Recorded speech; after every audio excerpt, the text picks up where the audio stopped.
নমস্কাৰ চাবিদসকল, big breaking news.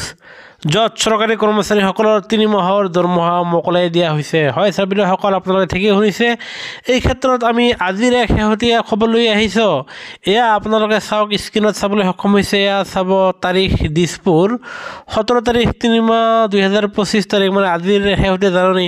এই জাননীৰ ভিত্তিত কোৱা হৈছে যে, আৰু এয়া বিদ্যালয় শিক্ষা বিভাগৰ ফালৰ পৰা এক শেহতীয়া জাননী প্ৰকাশ পাইছে। আৰু এই জাননীৰ কোৱা হৈছে যে, বিশেষ নিযুক্তি অভিযানৰ অধীনত বৃহৎ সংখ্যক শিক্ষকৰ নতুন নিযুক্তিৰ কথা বিবেচনা কৰি আৰু জনসাধাৰণৰ স্বাৰ্থত অসমৰ প্ৰাথমিক শিক্ষা সঞ্চালকালয়ৰ অধীনত নৱ নিযুক্তিপ্ৰাপ্ত শিক্ষকসকলৰ সাময়িক দৰমহা মুকলি কৰাৰ সময়সীমা ইয়াৰ দ্বাৰা 6 মাহৰ প্ৰথম সময়সীমাৰ বাহিৰে আৰু 3 মাহৰ বাবে বৃদ্ধি কৰা হৈছে।